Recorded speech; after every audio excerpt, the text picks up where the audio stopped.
Hi everybody, Ian Bremmer here. I've got your world in more than 60 seconds. That's right, as long as coronavirus is with us, I'm giving you extra seconds. It's my way of giving back and showing you we're all in it together. Small way, to be fair, but anyway, here I am, and we'll start with your questions right now. Donald Trump, TikTok, and Microsoft.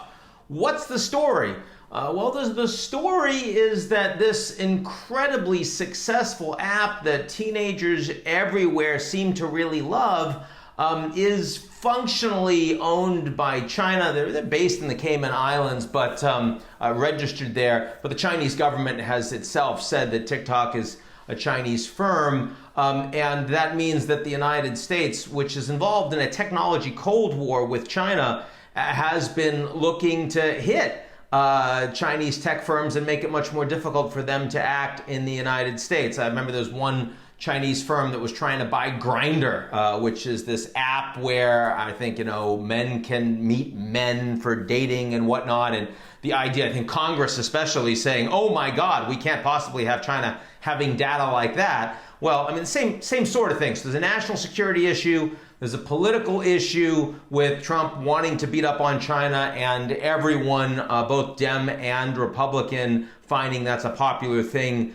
to do. And then there's the issue of reciprocity, that if China's not going to allow Facebook to operate in China or Wikipedia or Reddit, then why should the Americans allow TikTok? And other countries like India already banned TikTok. It's the fastest growing app ever in India. So no surprise that the Chinese are going to be forced to have to sell this to the US. But what's interesting is the Chinese government has responded very sharply to this move by the US, and assuming it goes through, and I think there's no way that either it's going to be sold, which I think is more likely, or it's going to be shut down. It is going to go forward. I don't think Trump's going to back off. I think that this is going to lead to the Chinese taking serious steps among remaining US high-tech firms in China. Not necessarily tariffs, but non-tariff measures. Some of them would be restricted in terms of what they can and can't do.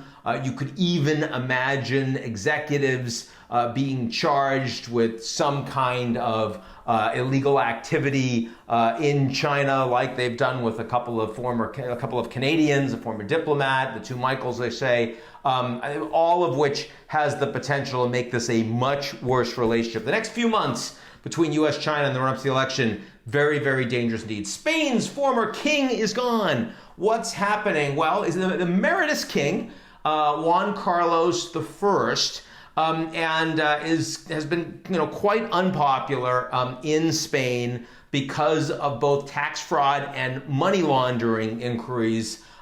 Big issues around his role in facilitating contracts with a high-speed rail that Spain was supposed to be building in Saudi Arabia between Mecca and Medina. There were other issues as well. He left Spain because of all of those problems, but the decision to do that was actually facilitated with the existing Spanish government so as not to further damage the royalty in the eyes of the Spanish people. A smart move, a useful move collectively for the stability of the Spanish government. I don't think it's going to have big impact on the existing coalition, shouldn't fall apart, nor is it likely to have a lot of impact on the existing head of state.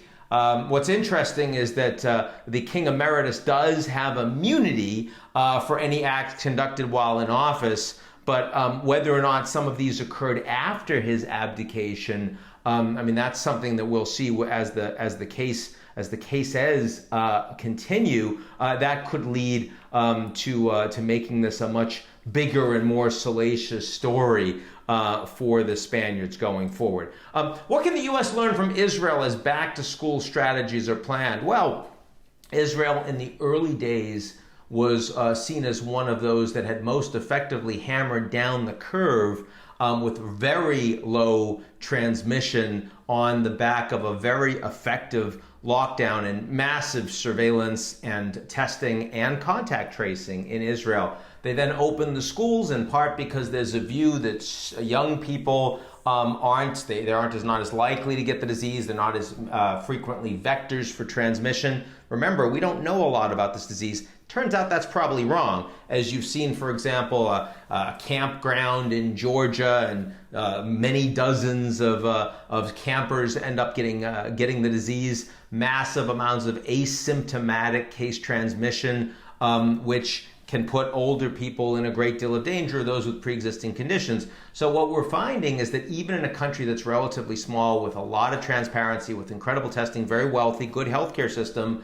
that Israel gets explosive cases because they bring the students in, and if they don't have massive social distancing and the kids aren't always wearing masks, as they do, for example, in Taiwan or in Thailand or in South Korea, then you can get that explosive transmission, and that and the Israeli economy contracting this year probably 5-6% is leading to big demonstrations against Prime Minister Netanyahu, which of course as well could lead to more explosive transmission in Israel. So the United States surely is watching this. It's one of the reasons why you're seeing a lot of American political officials backing away from the idea that we can simply open all the schools if we don't have the conditions in place. Finally, what is going on with Harry Potter-inspired protests in Thailand? Well, Thailand actually has done a reasonable job of containing coronavirus, but a horrible impact on their economy, especially because they're so reliant on tourism, which is done for the foreseeable future. There's also been some corruption scandals, and of course a government which has functionally suspended democratic elections on the back of a military coup. And after the death of the last king, existing king in Thailand, nowhere near as competent, nowhere near as popular. What's interesting about these protests, aside from the fact that they are Harry Potter inspired, so a bunch of people with wands and casting spells and holding photos of Voldemort, which makes it sound fun, but going after the monarchy is illegal. In fact, it is punishable by up to 15 years in prison. And there's never been a mass protest in Thailand that has directly criticized the monarchy before. Now, the prime minister is saying, let's calm this down. Please don't be disruptive. They don't seem to be looking for reasons to arrest people for breaking these laws right now, because it could make an unstable situation even worse. But that could also raise a question as to the position that the monarchy plays in Thailand for so long, a stabilizing feature, both economically, socially, and politically in that country. Maybe there are questions around how long it is fit to last. So there you have it, and I hope everyone's well, and I'll be back with you all real soon.